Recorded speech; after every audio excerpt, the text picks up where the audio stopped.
Hello again, everybody, and welcome to another episode of Fun and Games Podcast. I'm Geoff Moonen. And I am at AK Stormageddon. And you're listening to episode 202. And this episode, we're fine to wait. You can choose where you want to move. You can undo that, try again, maybe pick your action, see where that goes, but take all the time you want. It's your turn after all. Because this episode, we're talking about tactical RPGs. We recently, Matt and I, both had review codes for Final Fantasy Tactics, the Ivalice Chronicles, and we got some great times getting to delve into those. Me for the upteenth time, Matt for the first time. And to join us in this conversation, we are also joined by Eric Van Allen, a video editor at Game Informer and host of Axe of the Blood God and Normandy FM podcasts. Thank you for joining us. Hi, hello. Throw rocks at your friends. It gets you more job points. You can become a better mage. That's how you learn magic. Yeah. Become a better person through abusing your friends. Hey, don't knock them down. Just, give them a little love tap. Yeah, right. You just do a little love tap. Rush them a little bit. Tap. The damage is variable, but they don't counterattack. Oh, rush. Rush is kind of, look, Argath gets rush. Everybody else push him off the building. Yeah. Push him off the building. Yeah. We'll get to that.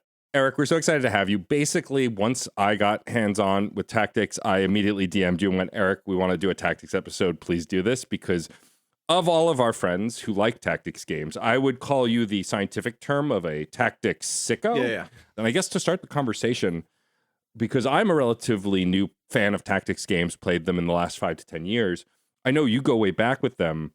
Have you been playing tactics games like since basically inception, or is it also something more recent? So to trace it all the way back, one of the earliest video game memories I have is my dad, just watching my dad play Command and Conquer on his PC. He's always been a PC gamer at heart, although he's a Switch gamer more so these days. He played a lot of Quake and a lot of Command and Conquer when I was growing up. Obviously, I quickly learned from him how to play Command and Conquer. That was something that was forged early on, but I kind of veered more towards the Quakes. I mean, I was playing Quake at like 3rd grade or whatever. Like, I definitely was not supposed to be playing in those servers, but they didn't have voice chat. They didn't know. Yeah, I thought that the concept was interesting, and I even had a passing interest in chess when I was around 6th grade or so, but I didn't really have a mind for the intricacies at the time. I still would say I don't. Same. Once I got my Game Boy Advance, and I had heard about this game, and everyone was raving about it. I knew I had to pick it up. It was called Advance Wars. That is what I would say was the game that kind of broke me into the tactics genre. And from there, I played Fire Emblem, 7, Blazing Blade, which is kind of considered America's introduction to Fire Emblem because those characters showed up in Melee, and then Fire Emblem 7 came over, and then 8. I was kind of out again, and then I got back in again with both XCOM, Enemy Unknown, and Fire Emblem Awakening.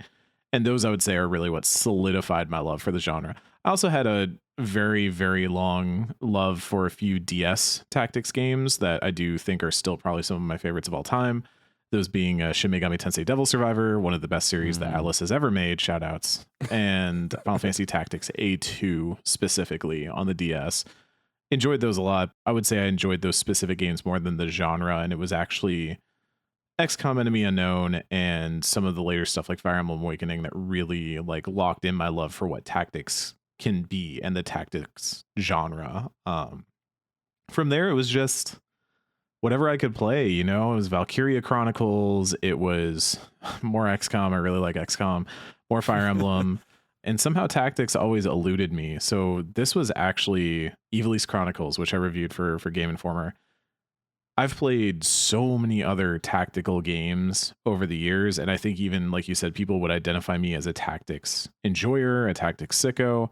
I'd never finished Final Fantasy Tactics. I got to the Wheagraw fight, so it was actually probably a bit further than most have gone. Decent chunk.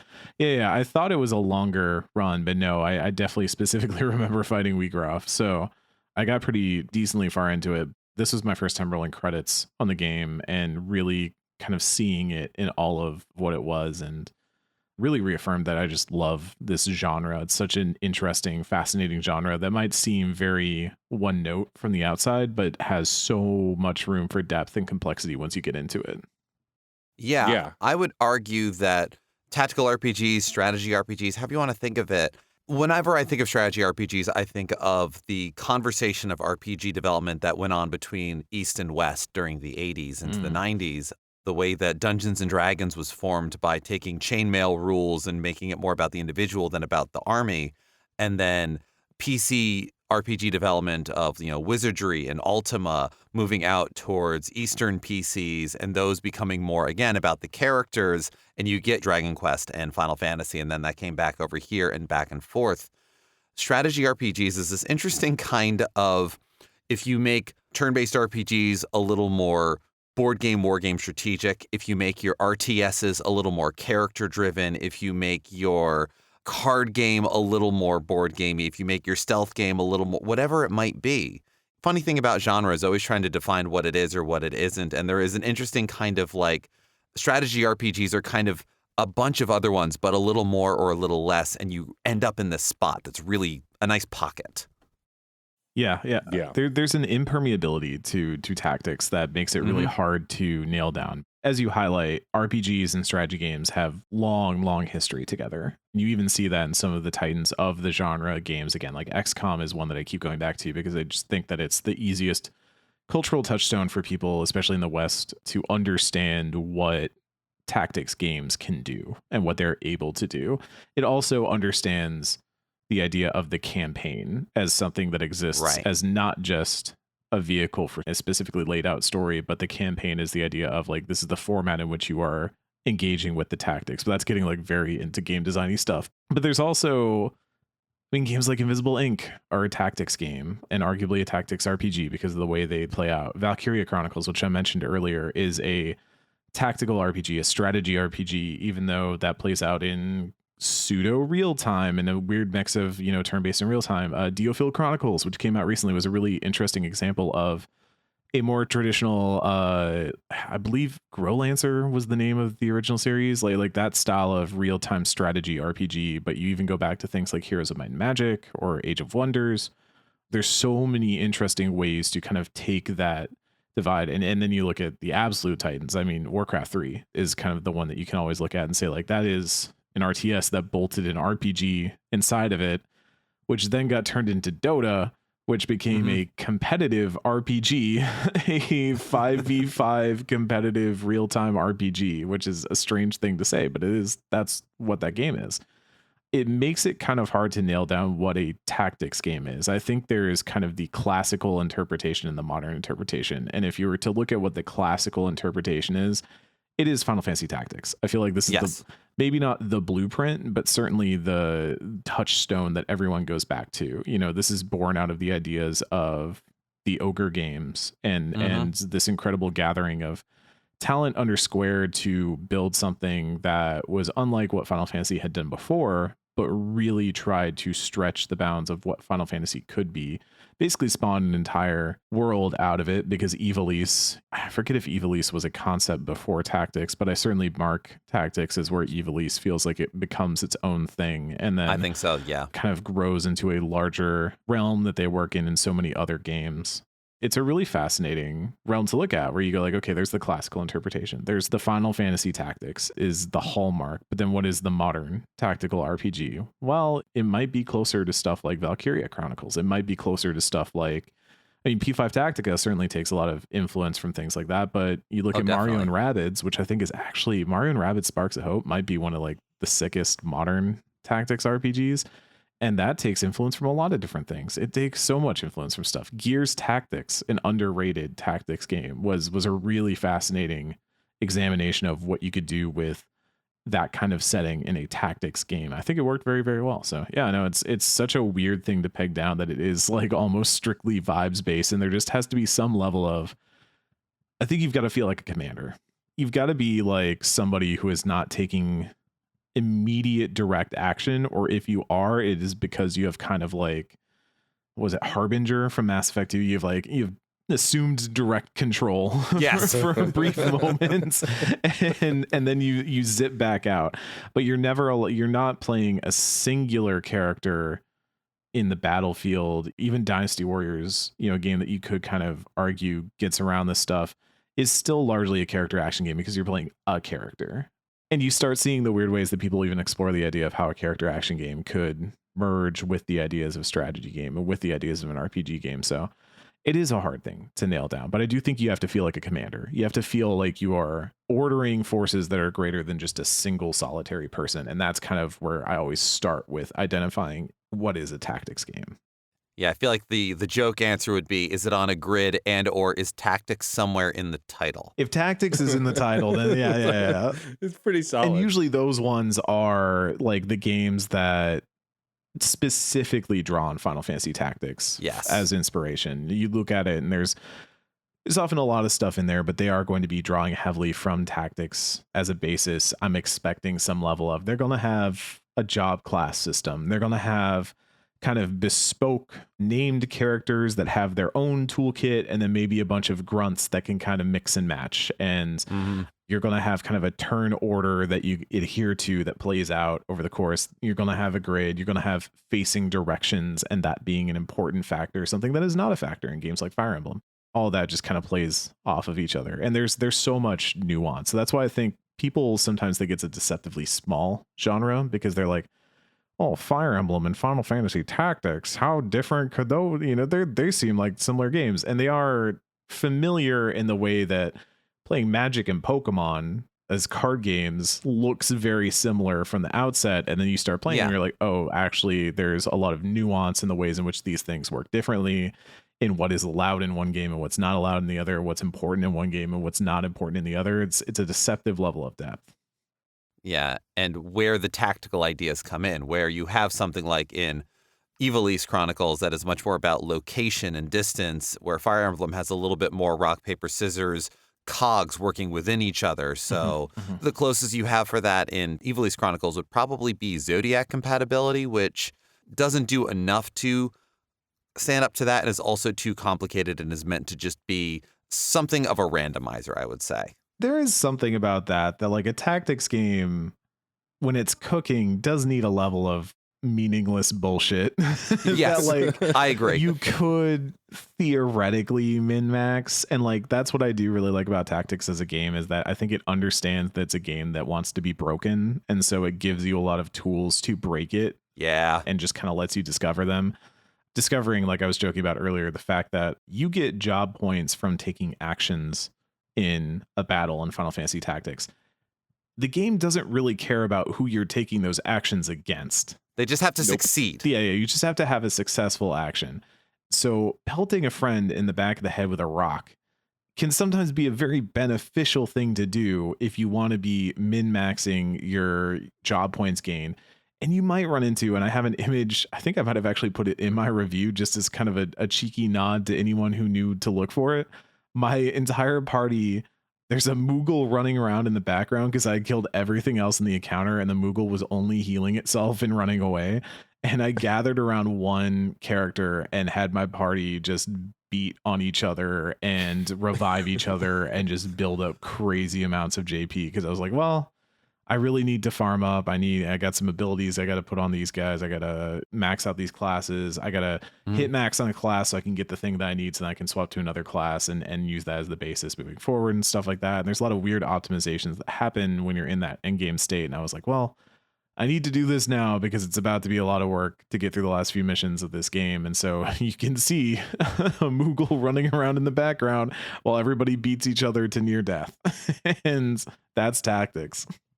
In a way, Final Fantasy Tactics, in all of its forms, has always felt very Dungeons and Dragons-y to me, in terms of, it scratches the same part of my brain that when I learn a new tabletop system, I like to theory craft characters and possibilities and things that I'm like, I would never want to do this at a table, but golly, this is ridiculous and funny.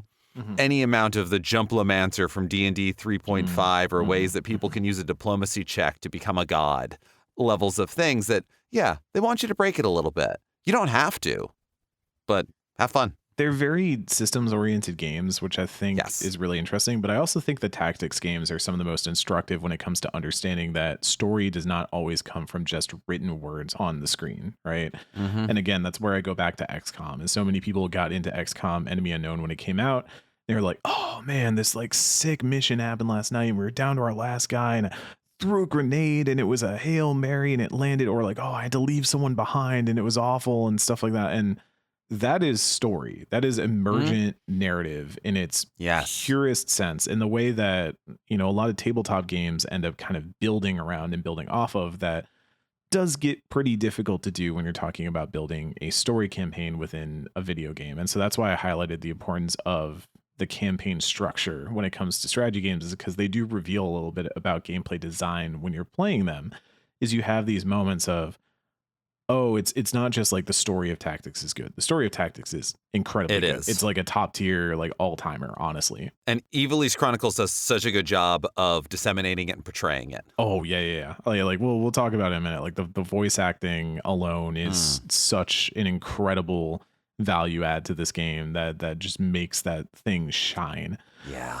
It's also those little things like the Moogle Beat Up Club, or I mean, Weegroff is like the most infamous, I think. There's Weegroff, there's Door to Trade City.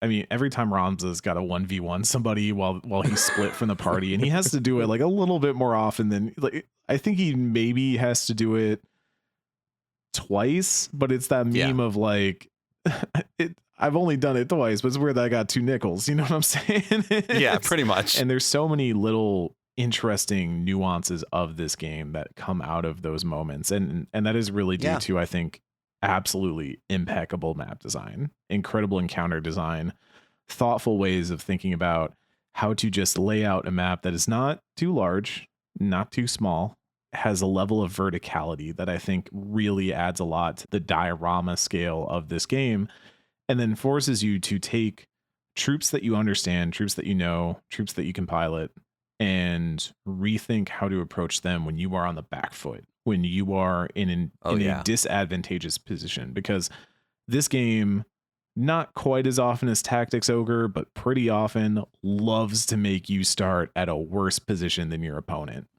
It's the game that makes you understand why like height advantage and a defended position versus an assault is like so difficult, because you really are working against everything: the terrain, the advantages and disadvantages of height, how difficult it is to attack somebody when they never have to turn their back to you, like that sort of thing. You have to really start to think about that in Tactics. It's such a good, interesting examination of strategy and narrative because of that.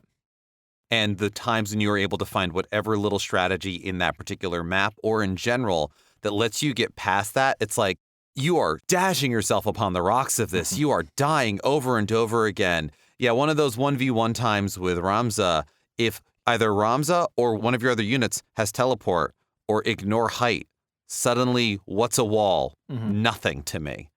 And the whole thing falls apart. But you have to build for that. You have to be prepared for that. And it's still, to your point, is very instructive as to the advantages and disadvantages here. Well, yeah, I mean, I think for me, as someone this was my first time playing Tactics ever. I was familiar with it. I had friends who loved it. This is, I say, one of like the golden idols of Geoff's history, like this, Metal Gear Solid, and a few others, which I know once I play, I will truly know who Geoff is. I know who Geoff is. But like, it's one of those games, like, what was fun for me is like, I basically used Geoff like a strategy guide. I would have questions and Geoff would be able to answer them. But what's really fascinating about this game and the handful of Tactics games that I've played over the recent years, I feel like the designers have gotten really good at making this stuff comprehensible to someone who doesn't have all the details or experience. The first Tactics game that I really think I ever seriously played was Three Houses, mostly because I wanted to play the Sim side of it because it looked cool and Claude is hot, and we'll leave that at that because Claude shouldn't be straight, but I'm not getting on that. Yeah. I'm not getting on that Claude. They messed up, but I'm not getting on that soapbox again. What I love about a lot of these tactic games, especially by these studios who've been doing this for a while, is the readability to someone who doesn't necessarily know where to go and the ability to take things back, right? So many times where I would plot out some movement and go, oh, wait, well, that doesn't make sense. Let me reverse that. Like there are points where they lock you in, but they let you make mistakes. I learned a lot playing this game, with beating your friends up to get job points. Like I wasn't doing something on every turn because in a classic RPG, healing myself doesn't get me experience points, right? It keeps me alive. But like in this game, using a buff, healing yourself, throwing a rock at a friend, throwing a rock at an enemy, whatever it is, all of that, once you figure that out, it's like you can kind of see the matrix code for this game. And I think a lot of good tactics games. You mentioned Mario and Rabbids. That first game, I never finished Sparks of Hope. I need to get back to it, but I finished the first game and loved it. They really made it so plain to see the strategy in that game, like the double teams, the jumps, the extending your run, like all of it mapped out as you would plot stuff. And I think that's my favorite thing about playing a tactics game. Like, I like turn-based games in general, but the fact that you can take your time, there is no rush. Look, I love a character action game or a fast-paced real-time strategy game as much as the next person. But the fact that I can like literally put the game down and go, well, I'm not sure, look at the screen, map stuff out, and really take my time, I think is why Final Fantasy Tactics specifically, but the broad scope of tactics games I've played have fit like a glove for me, because I don't like, I mean, Eric has played a lot of first-person shooters with me. Eric knows I am not a quick shot. So those twitch reflexes for me just don't exist. And with a game like Final Fantasy Tactics, I didn't need it. Like, there are things that you have to be quick on your feet for, but even being quick on your feet is still a turn or two away or within the turn order that you're doing. I have a confidence for these games that I didn't have before after playing Tactics. I knew I could play Fire Emblem. I liked Three Houses. I do plan on playing the new one when it comes out, but like, it didn't send me down the path of playing every Fire Emblem game, which I've wanted to. But now after playing this Tactics game, Ivalice Chronicles, I went, oh, maybe I can go back and play those old games. Maybe I can go down this road. I'm seeing that they're more approachable than they seemed initially. There's this kind of, I think, like stigma to tactics games also, that they are brainy and, you know, you have to be like a master strategist to play these games. And while it's helpful and you can become one, you can become one. I don't think you just have to walk into it going, I know how to lead this battle. These games, when done well, teach you to do it. I would compare it a lot to actually music in terms of, you look at a complicated piece of piano music and you see all of these notes, all of this ink spilled, all of this everything. When I was in college, I made money being an audition pianist. You're handed a piece of music and you don't need to play every last piece of it. You just need to know what the tempo is. You need to know the shape of the harmony. You need to know a couple of key pieces that the person singing is going to be using. From there, you just follow the rhythm. And a lot of it builds from there. Whether it's Ivalice Chronicles, Fire Emblem, XCOM, any of them, there is a rhythm.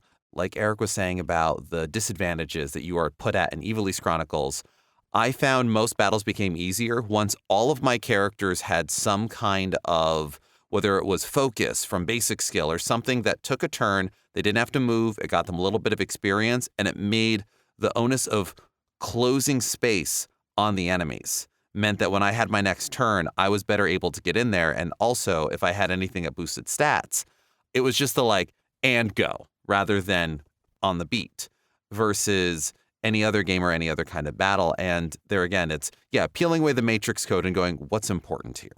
I think tactics games, alongside maybe roguelikes, are incredibly good at teaching someone resource and risk management. It's the idea of, yes, how do you take what you have and beat somebody else? I'm going to draw on a very, it's a decent book written by a bad person, Ender's Game by Orson Scott Card. You have all these situations where Ender is trying to beat enemies over and over again against worse odds, against things that he's not supposed to be able to win against, and he has to come out on top. Tactics does that a lot, and especially good tactics do that a lot. And something that I find really interesting is the way the tactics games can sometimes lean into that idea. If you want to talk about like my pantheon, my Mount Rushmore of tactical games, I think XCOM, probably the original XCOM, like UFO Defense XCOM, like way back, or XCOM 2 would probably be on there, with War of the Chosen, of course. FF Tactics would be on there. But then I would start to look at a game like Valkyria Chronicles again. I cannot stress it enough. The Valkyria Chronicles and VC4, both of them are extremely good tactical games, because you have this system where you have a certain number of action points that you can activate each turn for a unit to use.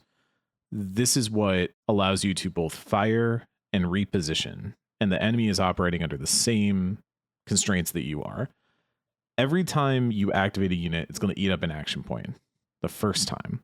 The second time, it's going to take 2. The third time, it's going to take 3. It keeps escalating to where VC1 is kind of infamous for, there's a certain unit that you can kind of like run through the whole game with and just play as that one character, and you just win the game.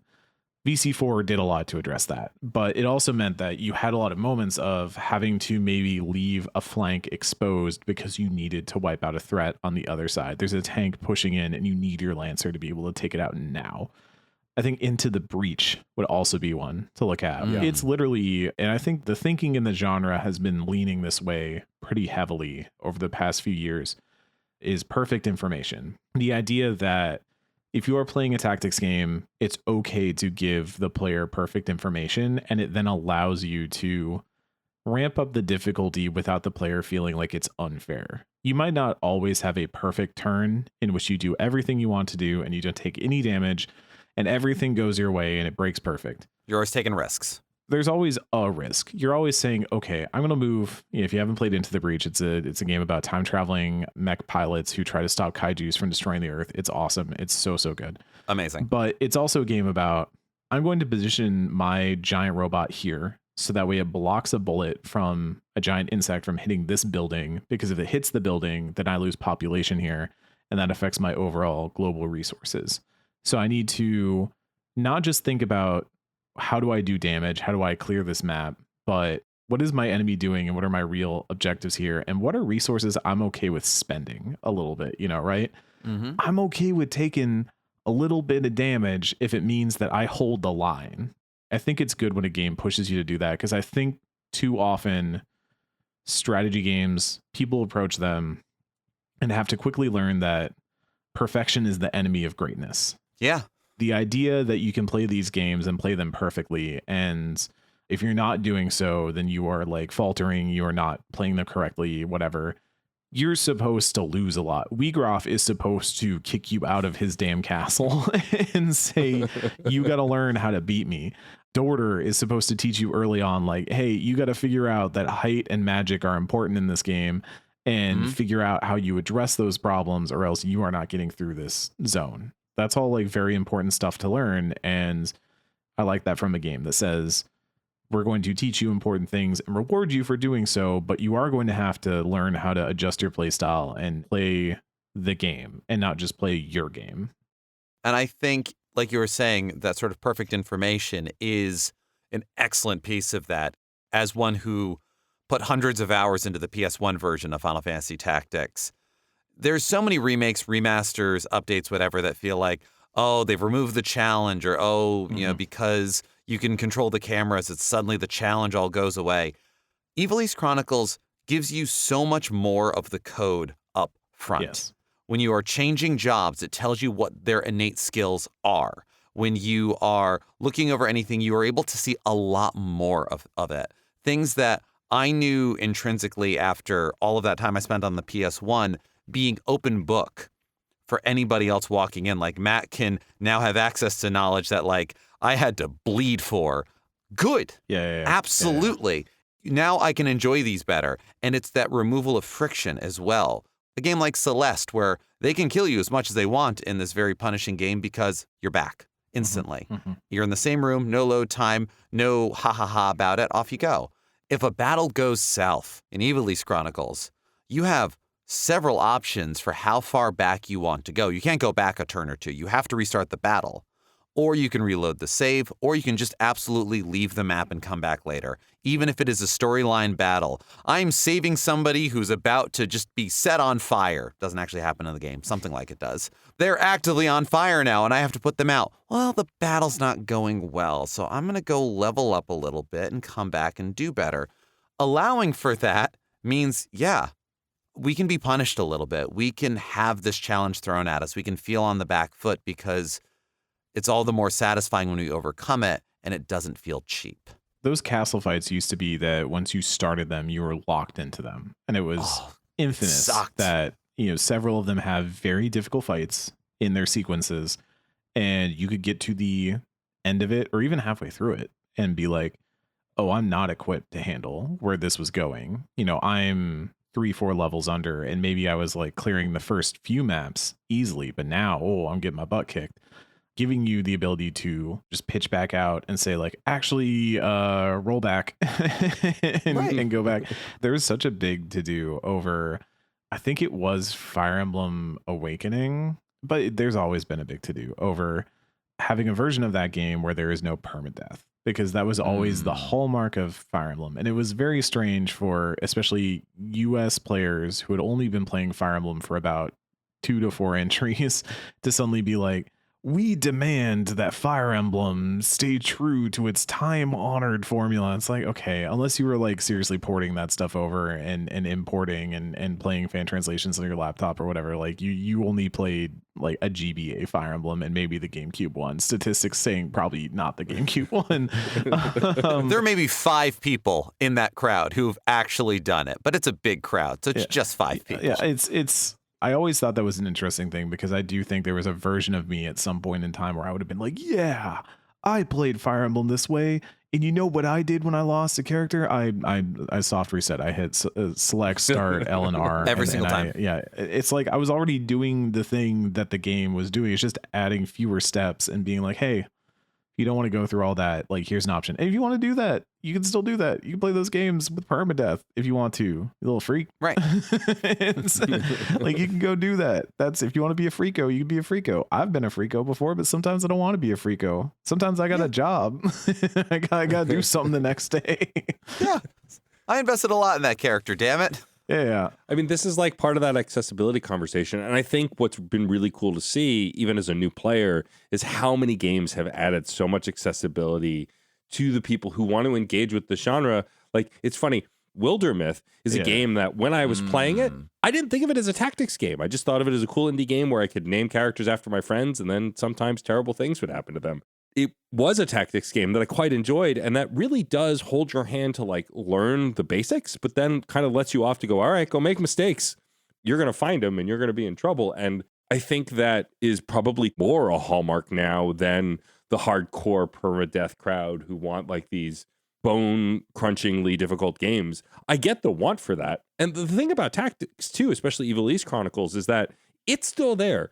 The minute I got to that WeGraph fight, I think I messaged you, Eric, and I know I messaged Geoff. I was like, all right, I'm stuck in a fight. And Geoff basically went, WeGraph. It's not going well, huh? Yeah, like, you learned about the power of Tailwind.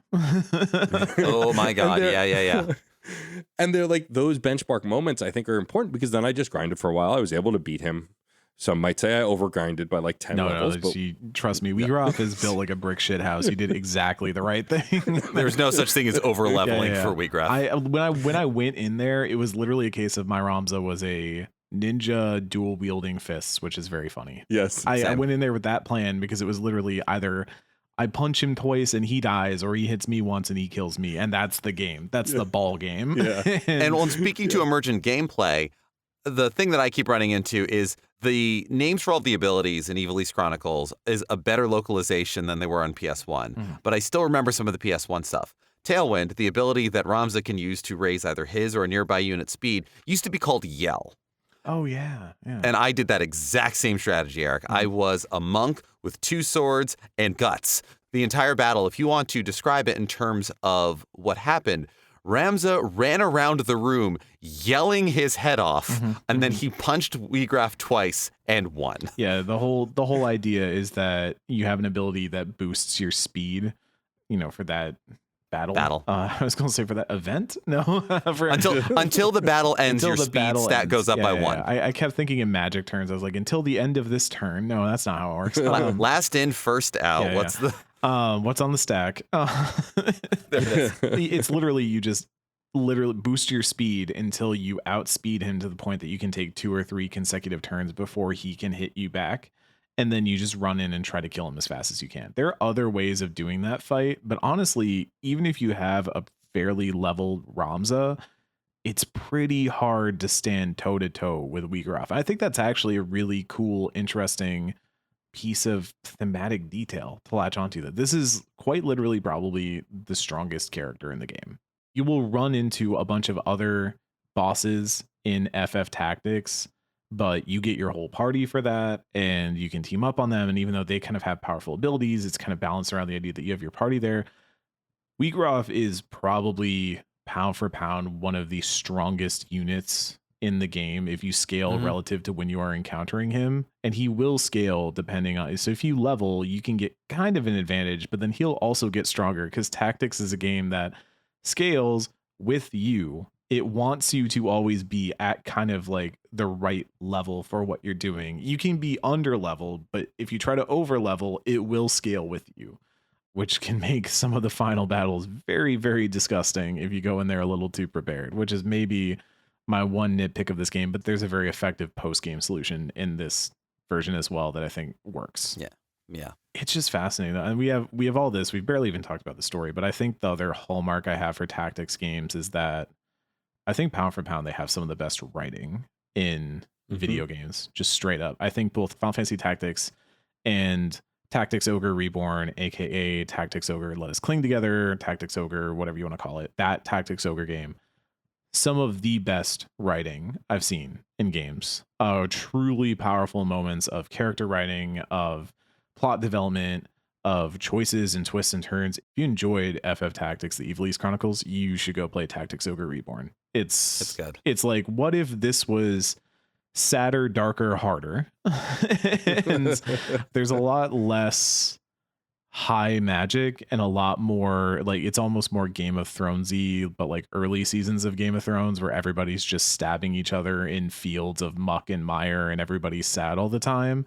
And it has one of the best endings of an act that I've seen in a video game. It's so good. It's so effective. But you have that, and I think the high fantasy genre is just naturally like lends itself well to this format. But then you have games like Shin Megami Tensei Devil Survivor, which is a crazy cyberpunk surreal adventure where Tokyo gets locked into a 7-day hellscape where angels and demons are battling out to determine the fate of the universe, and you're caught in the middle of it with an app on your phone that summons devils. And it goes crazy hard and has so many fascinating branching paths and different ways that like it does the Persona social link thing. It has like cool things where you run into a character when you're moving from one battle to another and everybody has a death clock over their head, because that's one of the weird nuances of what's going on in Tokyo. And so you will see a character, he'll be like, oh, hey, what's going on? And their death clock says 1. And you're like, oh, God, they die in 24 hours. I need to do something to change that. And you have to figure out what that is and then go take the steps to do it. Tactics games just have so much room, I think, to do such interesting stuff. And that's been a hard one for me to figure out why that is, whether there's just such a good, easy way to extrapolate out the gameplay section from the story section. It's easier to have those kinds of almost cinematic, basically have film scenes in between each battle, because once you go to a battle, it's like, okay, we're here, we're in the battlefield, we're doing the thing, we leave. And like Final Fantasy Tactics, the way it's staged even feels like a stage play. It feels like you're watching Henry V. It's a specific strength of these games that they get to do stuff like this in ways that I think a lot of modern games either can't do or don't want to do. And some might say that's, you know, you're just playing a movie, or you're just like, you're playing a stage play. Yeah, that's the point, man. And it rules. It rules. It's kind of awesome. Yeah. It's like a very specific strength of this genre, but it works so well in Ivalice Chronicles. Like we said earlier, I think the voice acting, I was trying to figure it out because I was going through when I was doing my review. Sadly, at least as of this recording, when I had last checked, they don't list the names of the actors next to the characters that they portrayed. So there are some people out there that we know that like Ben Starr voices Dice Starg and stuff like that, but we don't know who some of the smaller characters are, quote unquote. But like shout out specifically to the voice actor behind Maluda, who does an incredible job. Oh my God, yes. Brings so much life to that character. She was always one of my favorite characters in Tactics to start with. And when I heard her voice actor going in on some of those lines, I was like, yes. Argath also, whoever voiced Argath, oh my God, made him such a little shit. And I Ben love Allen you for that is Argath. Argath. That was such good work. Incredible work. Well done. I want to punch you. Yeah. Well, yeah, I mean, there's a moment, and I don't want to spoil stuff, but at the end of chapter 1, I just basically wrote Eric and went, I will murder Argath. Yeah. And Eric was like, so you've met RPG's greatest asshole. Basically. He really is. Like, he's not the worst character in that game. Like, there's a lot of contenders for the most ethically wrong character in Final Fantasy Tactics, and Ramza might be among them, but boy, Argath is just the biggest little shit. It really falls into that whole thing of like, in fandom, you can forgive war criminals, but you'll never forgive an asshole. Yeah. Because so when you meet him, he's a sniveling little shit that's going to get killed by like basic enemies, right? Like he's nothing. He's puny. He is uplifted by Ramza and Delida. First of all, they save his life. Second of all, they take him along as they go on all these adventures in the first chapter. And Argath tells you this whole sob story about... Sorry, by the way, if this is spoilers for anybody who's looking forward to playing the first chapter. I'm not going to get all the way to the end of the Argath story, but I do think it's important to stage some of this. Yeah. Argath tells you this whole sob story about like, oh, you know, my family has been reviled and you know, I was born into wealth, but really it's not the good kind of wealth. And by the end of it, he's such a little puke who doesn't care that everyone around him has basically given him stature, given him power that he has not earned, that he has not fought for, that has not been, he's never worked the day in his life, but he acts like he is the world's rootinest, tootinest soldier given God's toughest battles. He's like, woe is me. It falls upon me to deal with the churl. And it's like Maluda walks in and just fucking double decks him. And it's like, yes, queen. And Argath is also such a thing of, he is the vehicle for, this is how the world is supposed to work for you. This is how nobility is supposed to be. The commoners do this, the nobilities do this. And it's the kind of like, I'm going to get better and I'm going to rise in my station and everything else by being the best little bitch in nobility and doing exactly what you're supposed to do and playing that game. Yeah. When push comes to shove for Ramza later in the game about those things, you as the player go, nah, that's Argath bullshit. Fuck that. And I think that to what you were saying about investment in story in strategy RPGs, it is investment of character and investment of gameplay. The things that we have to do to fight the sort of battles that we have been talking about this entire time, you do not casually fight these battles. If you get this far, you are investing, and emergent gameplay happens, and you become attached to generics. I don't go to the soldier's office and recruit new folks for perfect compatibility at the start of the game. Who I get, I get. In Ivalice Chronicles, getting to get the same little voice line from each of your generics, one of my female generics said, like, I was applying for clerical work. I think they thought I meant they were looking for a cleric. And I'm like, I'm giving you clerical work. You're going to be my chemist. I'm going to train you to be a calculator. And by the end of the game, she had a gun and coverage of the entire board and did not have to lift a finger to get shit done because I wanted to give her clerical work. That kind of investment is part and parcel. There's so much little texture to Final Fantasy Tactics specifically. I think one of my favorite things, it's the game that solved the healing problem. You know, it's the game that figured out that in every other RPG, 99% of RPGs, you have items that you never use because you can just use healing magic and restore your MP and move on. In Final Fantasy Tactics, healing magic is powerful, potentially, but it's imprecise. By imprecise, I mean it can miss, and also it hits a wide area. It's often can help your enemies as well as your allies. Also, it's like, it's imperfect, you know, and it's based on a lot of like a unit's ability to do something and do it well, which takes time and investment. So it can be good. But you know what works right now is a potion lobbed at your head. That thing, the glass breaks over you and the blue Powerade flows through you and you're like, I'm back in it. Let's go.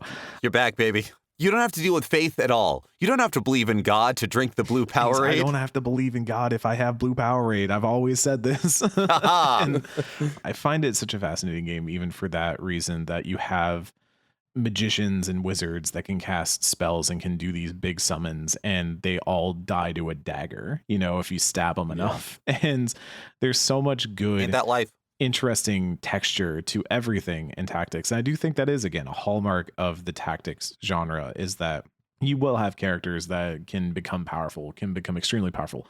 Orlando, by the time you get the Cid in this game, this Cid might be the most slappinest Cid that has ever Cidded it up in any game ever. He is just walking aura. That man is a battle cruiser in an old man's bones, and he slaps.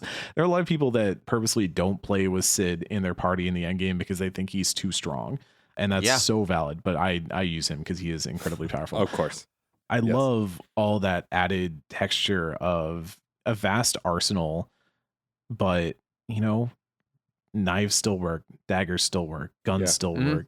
And I think that also became a hallmark of Ivalice for a long time. This idea of you can have incredible weaponry, machinery, all this kind of stuff, but it's still a world where the silent dagger can get a lot done. I compared a lot to Dune, I think, in my head, where Ooh, I yeah. feel a lot of similar kind of grabby things there, nibbly bits, as my English teacher would have called it, of there's a lot of high-minded world building and lore and amazing things that can happen, but so often these disputes are handled by a silent knife in the night, you know, and it's a lot of politicking, a lot of planning, a lot of people trying to position themselves over other people that end up, you know, bearing the brunt. When Arrakis is invaded by the Harkonnens in Dune Part 1, it's, you know, there's a lot of people that die.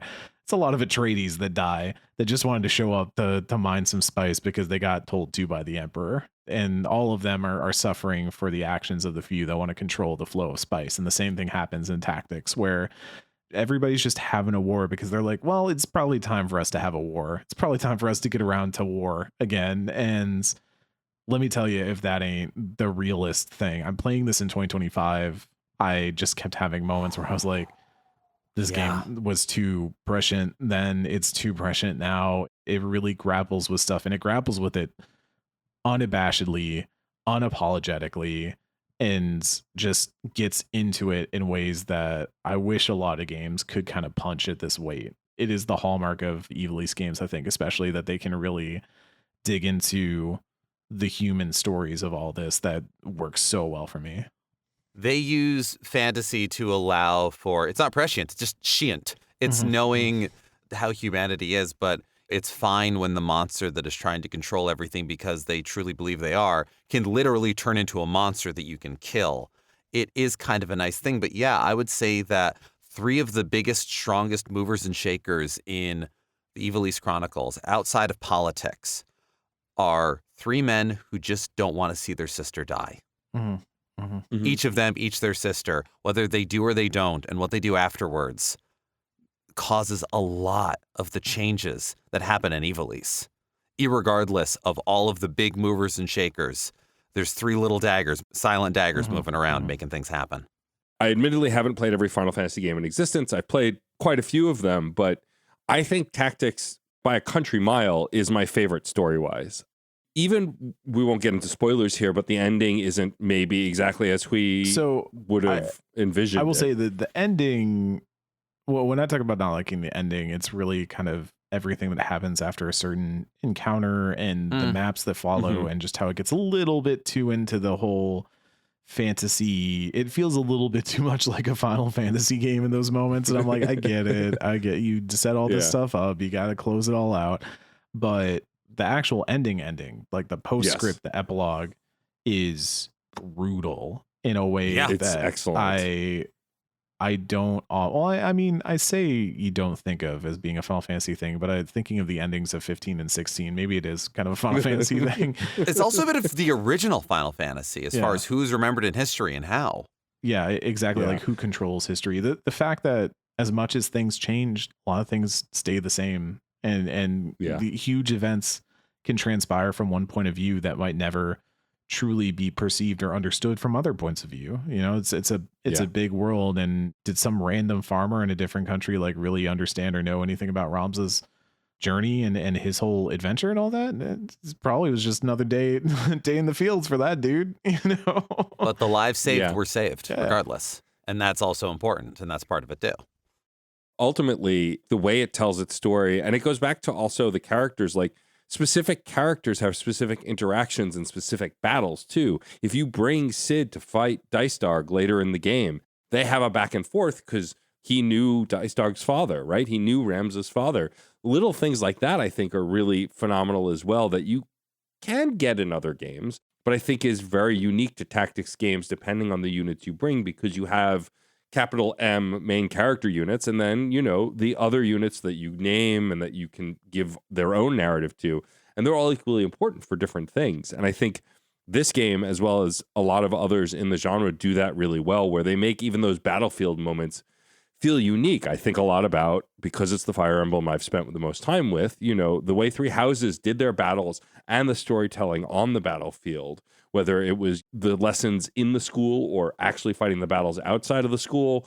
it really does convey that in a way that just A, feels relatable on a lot of different levels, and B, is still full of surprises. And I think that Ivalice Chronicles does it masterfully. Also, like you said, because of the voice acting. I mean, for me, like, Dice Darg is an excellent character, but I think Ben Starr, not only just doing what Ben Starr does well, but doing it in a way that he normally doesn't. It's a not Ben Starr performance in a lot of ways that I really appreciated. Like, he's played growly, low-speaking characters, but they have a specific lane that they kind of live in, whereas this character is so dynamic and is done so well. Believable as a kind heart in moments, believable as a harsh, cruel human in others. And a lot of the cast gets to do those turns. There are a lot of characters that you meet along the way that seem nice at first, and then, turns out they had a dagger in the other hand. Mm-hmm. And I think the voice acting really brings that to life. The writing does too, for sure. But for me, especially in this game, much like, again, I'm like the person who's only seen Boss Baby is comparing everything to Boss Baby. I'm comparing everything to this and Three Houses. But like, even in Three Houses, like those characters, like the main character doesn't talk, but everybody else does. And they have a lot to say. And it's pretty dynamic, whether you're doing classroom conversations, social links outside of the battles, discussing and call outs in battle. All of that stuff is a thing that you can do in other games, but I don't think in quite the same way because of the scale of these games. You're fighting with armies. Even if that army is 4 people, there's still an army. And you can do a lot with those kind of mix and match dynamics that still make it interesting and kind of talk about the emergent gameplay we were talking about earlier, where each character brings something different to those moments. Like, I do want to replay Tactics because there are characters I know I didn't bring on certain battles that probably would have something to say about those moments. And I look forward to hearing those in those interactions. That was another big addition for Ivalice Chronicles, was some of the battles had additional dialogue added to them midway through.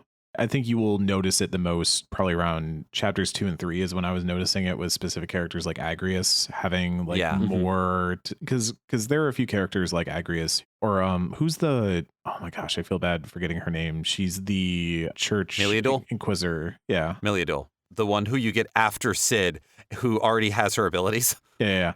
A lot of them start to have just a little bit of extra dialogue or a little bit extra to throw in during certain fights that I think adds a lot to their character. Also adds a lot to some of the fights that otherwise felt like they should have been a bigger deal than they were.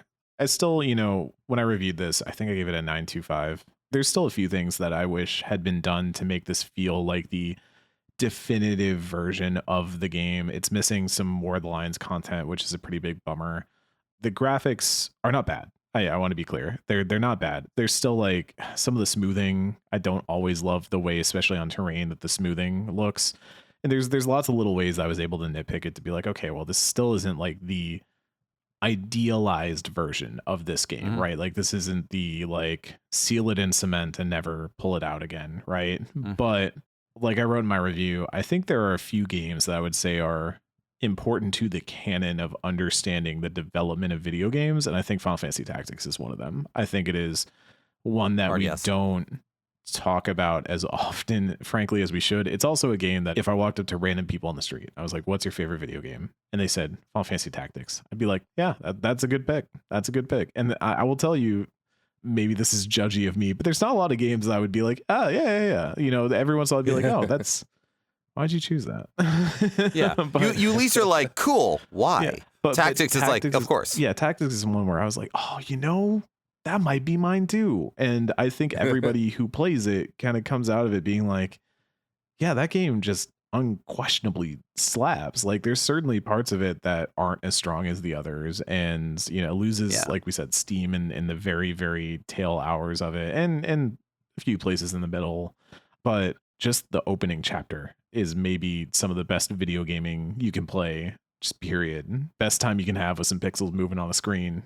And speaking about the Tactics genre, like, it has so much to owe to this game in particular, but I think it's really cool to get to re-experience this game now in 2025 and get that kind of understanding, especially for newer people who might have played stuff like Into the Breach or P5 Tactica or XCOM or any other, tactics game that's out there, and be like, oh, this is a foundational work. I get it now. I understand it. This is kind of maybe the most important tactics game that's ever been made. I even hesitate to put a Fire Emblem on the same tier. I love Fire Emblem, let me tell you, but I think this is pretty far and away like one of the most important tactics games. It is a foundational basis, and I'm glad that we've got this way to appreciate it and carry it forward. It also feels right because we've been in a bit of a tactics renaissance lately. Like things have been good for tactics fans recently, and we've been thriving, and I'm happy to see FF Tactics ride that wave. Now we need a triangle strategy too. We're gonna need to queue that up right away. Right, of course. Unicorn This was raising money for that, totally. Yeah, Unicorn Overlord was great. That you want to talk about like expanding the boundaries of what tactics and strategy RPGs can be. Unicorn Overlord was a fantastic way of doing that. That still felt like it pulled tonally from FF Tactics in a lot of ways. I mean, we've got Demon School coming up. Very excited for that one. Extremely so excited. And even that one is one that the makers will tell you. Of course, tactics played a role in inspiring this, even if it didn't directly. It probably inspired the inspirations. You know, it's like that formative. Yeah. So yeah, no, FF Tactics is just, it's that game. It's that game, and it's so cool to see with Ivalice Chronicles. You get a chance to see the things that stand on its shoulders. Does it still stand amongst them? Yeah, absolutely. Oh yeah. Still plays great today.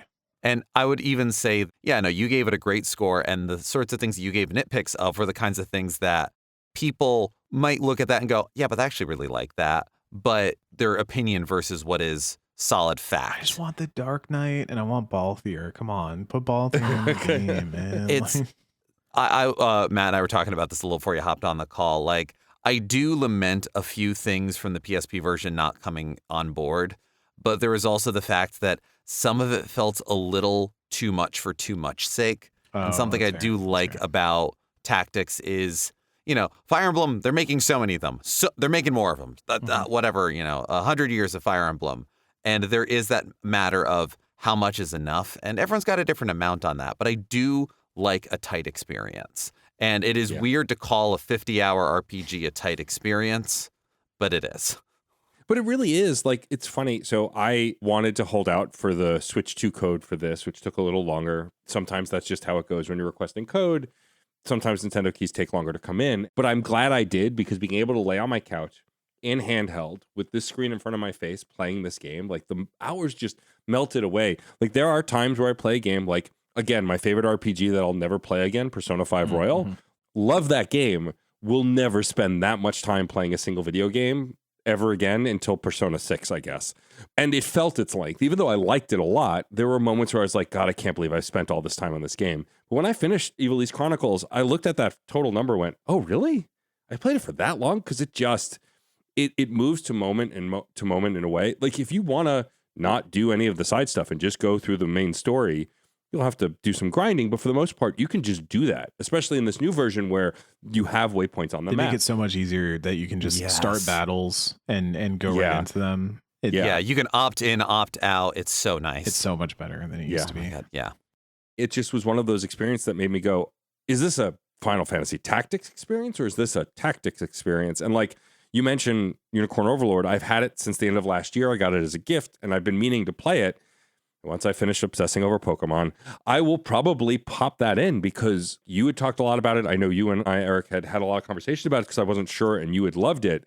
Now, having gotten my feet so wet with this game, that came out wrong. Digging into this, diving game so in much, feet first, head first. Thank you. Head first. These socks have never been sloppier for tactics. You know what I'm saying? I am sopping wet, flooded with tactical knowledge and joy. Slap them on the wall from how much I'm loving this tactics. I'm just so excited to experience more of a genre that I have some experience with, but not a ton, especially with the key moment to moment nitty gritty, like crunchiness of it. Like, I think that's what at the end of the day, I really loved about Ivalice Chronicles is how crunchy it felt, how nitpicky I could be with the systems and completely ignore other systems. And I know that Unicorn Overlord's like that. I know that Triangle Strategy is like that, which I haven't finished. It's like you said before, Eric, like this is the progenitor to modern tactics games. Now, having played it, like looking at it from afar, I'm like, oh, I'm sure it's fine. Now, having played it, it's like, I get it now. I understand. And I feel like it will fuel the things that I do in the future. It's like, I'm new to visual novels too, and playing some classic visual novels have empowered me to be like, oh, this is what they're like. So when I dive into stuff like Boyfriend Dungeon or Coffee Talk or whatever else, I'm seeing the things that came before that only fuel my love for it. Not to saying you can't just jump into those things, but I think for people who do what we do, talk about games as much as we do, steep ourselves in gaming, having that background really just fans the flame for that love of that genre or type of game to really want to dig in on it. It's always difficult because I think everybody starts somewhere, right? And I try to do my best to not be gatekeepy about the things I love. You know, that if somebody starts playing fighting games with Street Fighter 6, I'm not going to be like, oh my God, well, you really need to go play Street Fighter Third Strike because that's the purest form of Street Fighter. It is, but but if they express that interest and it's like, well, what else can I do? Let me tell you. Yeah. I've been experiencing this a lot with Magic because I've been getting into Magic over the last year and kind of diving head first into all of that. And there's so much history in the cards and in the play styles and the metas to understand.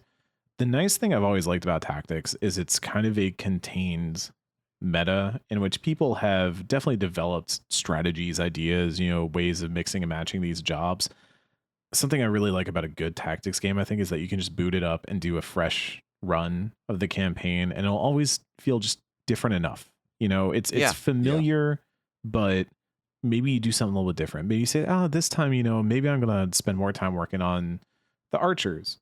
I'm going to make the archers really good. Archers are actually pretty bad in Tactics. Just get concentration and move on. That's it. Yeah. Look, it's maybe don't focus on those. But there are those, like the way that there's the 4-job fiesta for Final Fantasy V and things like that. They do that for Tactics. And you can roll up a challenge for yourself and be like, all right, I'm only going to use these jobs. Do an all-Dragoon run of Tactics. It's hilarious. It's so funny.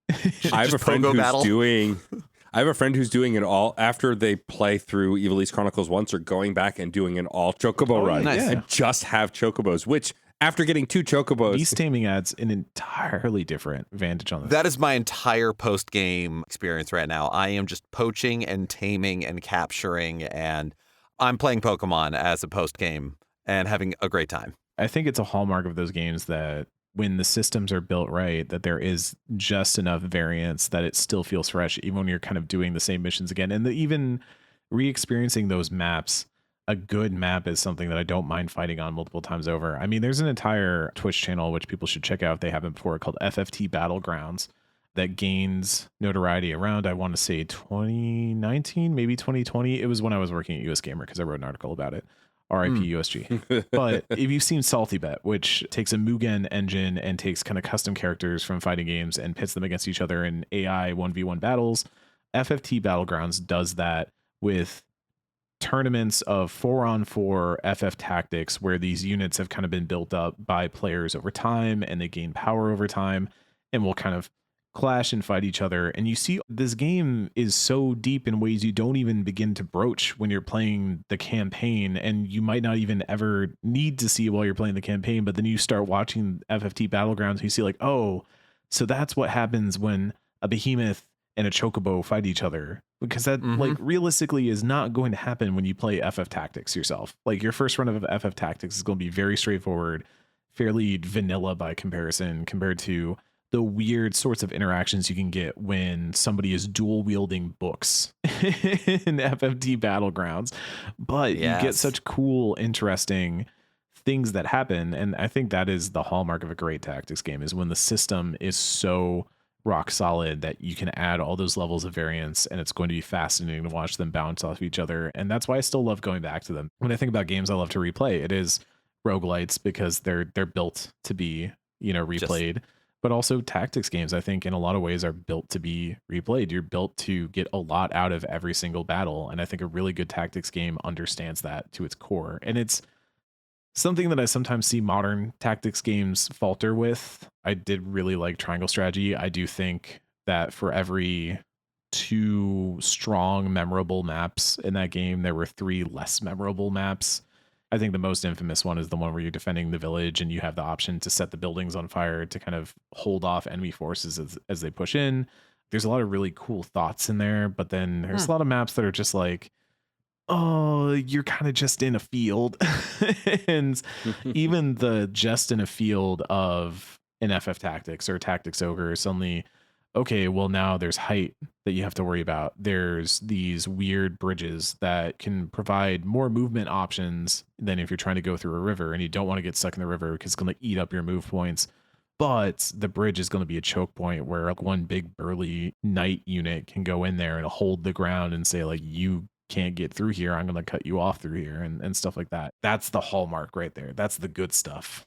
You put the meat shield at the bridge, you draw them all in, then you've got a summoner that can just light them up. The thought experiments and the possibilities are amazing. Yeah.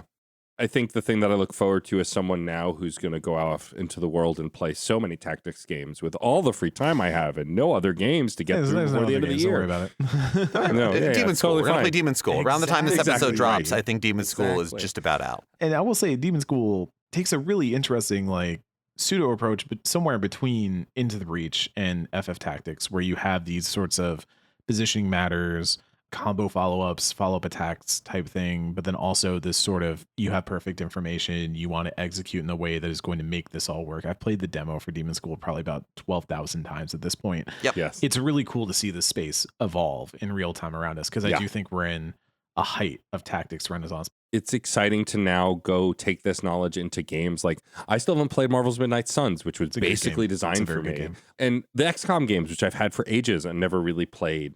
What really makes me excited, and this happens with every game I play that's well made, is like now I'm going to go play a bunch more games. But what's fun about Ivalice Chronicles specifically is it also makes me want to re-engage with a game that I didn't love my first time through, but I was interested in Final Fantasy 12, played most of it, but never finished it.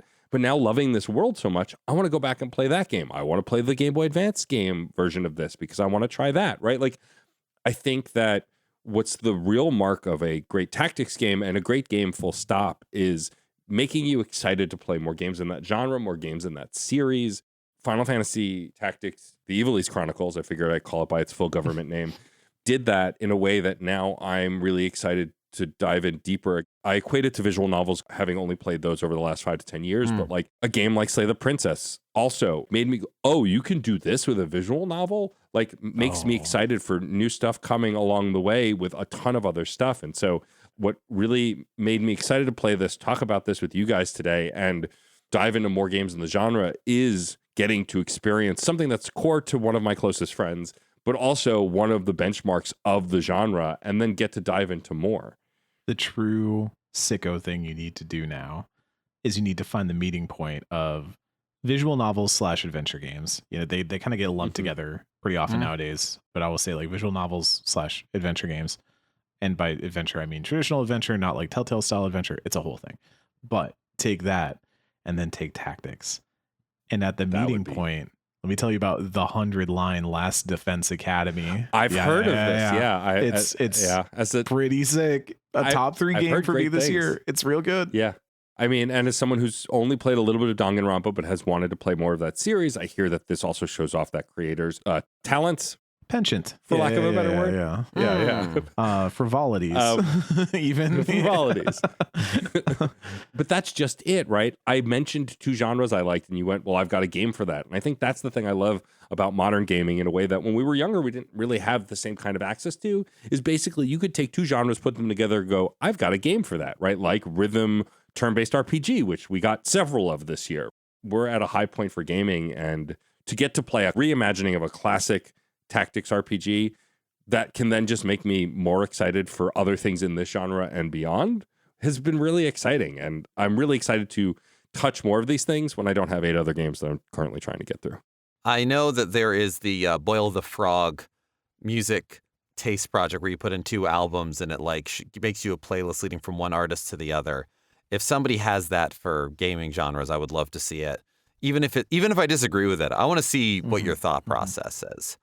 I mean, we could get into arguing about all kinds of points on these things and talking about it for quite a while. But I think I will say at this point, Eric, thank you so much for coming on to chat with us about tactics and Final Fantasy and just this genre and these games. Thank you. I hardly need an excuse to yap about tactics. I do it a lot, but now I get to do it for an audience that is held captive, and I love that. Literal captive audience. It's Eric's favorite. Before we start to wrap up the show, Eric, of course, thank you again for joining us. I would love for you to tell folks where they can find you online, check out your work, things are coming up that maybe you want to point people towards. Oh, geez. Yeah. Okay. This is still surreal to say, but I'm Eric Van Allen. I'm a video editor at Game Informer. You can go check out my work over at GameInformer.com. on the YouTube channel. I think my most recent thing that will have gone live as of this recording is the Ninja Gaiden 4 video review that I did for Marcus Stewart's excellent written review. Nice. Doing a lot of just all kinds of content over there, streams, video reviews, large cover story features, shorts, just everything. We're booting the video back up again. I'm also doing some writing. So if you are picking up the Dragon Quest VII reimagined cover story, which we just recently announced and should be out, I forget when the actual magazine date is, so it's sometime in the next 2 months. But if you want to go check that out, I have a feature in there, and I'll probably have a feature in whatever next article is coming up too. That's been kind of the cadence for that. I may even have a review. I don't know. There's a lot of stuff coming up. I think that might actually be the issue that my tactics review ends up in, just because of how the timing worked out on that. So I think my written version of my tactics review will end up there, even though that's, it's old hat at this point. But you can go check out Game Informer. Please subscribe to the magazine. And if you want to listen to more of me yapping, you can head over to Axe of the Blood God. That is an independent RPG podcast co-hosted by myself, Nadia Oxford, and Victor Hunter. We've been having a lot of fun over there, doing a lot of crazy stuff. We've been in our gas leak era on Axe of the Blood God. It's been great. I mean, famously, someone who maybe might have been the logic point has moved on to awesome things. So now the inmates. Shout outs to Kat Bailey, who recently announced her new job at Larian Studios. That's awesome. So cool. So proud of her. So cool. Proud of her. Be sure to follow her and all her stuff. And look, she ain't gonna be gone far. She'll still occasionally be hopping on for a special with us. And who's to say if when other plans might arise or when she might guest again. And then Normandy FM continues onwards. We're almost done with our near season. Actually, I think as of this recording, we only have one episode left in our near season. It is the most daunting episode. It's the one in which I try to explain to Ken what happens in Nier that is not in the Nier video games, which is, let me tell you, a lot more than what happens in the Nier video games. Yeah. So that's going to be a fun episode. And then after that, we'll be moving on to our Veilguard season in 2026. Really excited for that one. It's going to be a really interesting one because he and I have joked about what if Veilguard ends up being the last Normandy season we do about a BioWare game. And now it's like, well, what if that's the last BioWare game? What if that was the last BioWare game? And, it's much love to everyone who has been through it over there and is still over there or is no longer over there. But some folks there have made a lot of stuff that we love over the years. And I'm really excited to dig into Veilguard and talk about the many complexities of that game. Those are the places you can find me. I'm also on random spots around the internet. You'll find me guesting on random people's streams and podcasts like this one all the time. Eric Van Allen, you can find me at CMoosey on B-Sky, only on B-Sky. And I really don't even use that much these days. I kind of just post really dumb things every now and then promote some work. I do have should I post something from my drafts folder? That would be fun. That would be fun. Yeah. That's always a good time. I tried to detach myself from social media because I just was like, it's not good for me. And when Twitter got really, really bad, I was like, oh, okay. I don't have a good post that I haven't posted yet, at least one that I would feel comfortable saying on my friend's podcast. But I did have a moment the other day, and I want to float this by y'all because I feel like you might appreciate it. I have several different notes in my notes folder. And one of them is where I put when I realized that two songs could mash up with each other that should not mash up with each other. One of them is Bulls on Parade and You Make My Dreams Come True. I was just in the shower, and for some reason I was hearing the lick from Bulls on Parade in the other room, but it kind of sounded off. So I thought it was the what I got, you got that certain, but it was actually the dun dun dun dun. I was like, that could go crazy together. But the real one that messed me up the other day is that Beautiful by Christina Aguilera and Clint Eastwood by the Gorillaz. It can go really well together. Eric. It's messed up, but it works. It really works.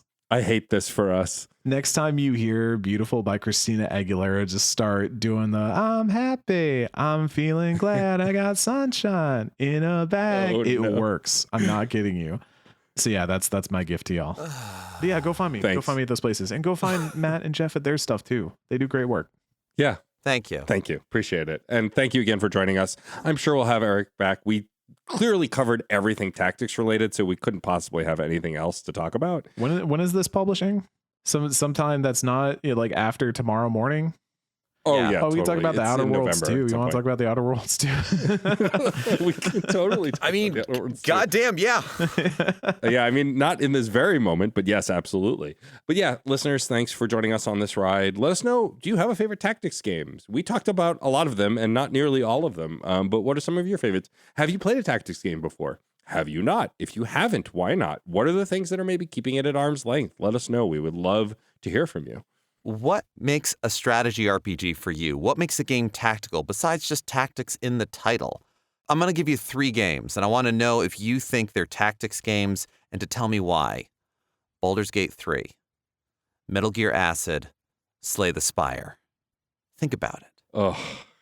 Think about why Geoff, they're wouldn't not, do it. why they are, and maybe learn a little something. And if you want to let us know your thoughts on that or anything we talked about here, or just to yell at me or Eric for putting cursed images and songs into your head, What I got, get in touch with us. That's Wow, what I want. That's what I'm saying. It goes. Oh, god damn. That's, Raging Against the Machine is making my dreams come true. And if it makes your dreams come true, listener, let us know. There's so many great ways to get in touch with us. We are Fun and Games Pod on all social media that we are currently active upon. As of this episode, that is Bluesky, Instagram, and Tumblr.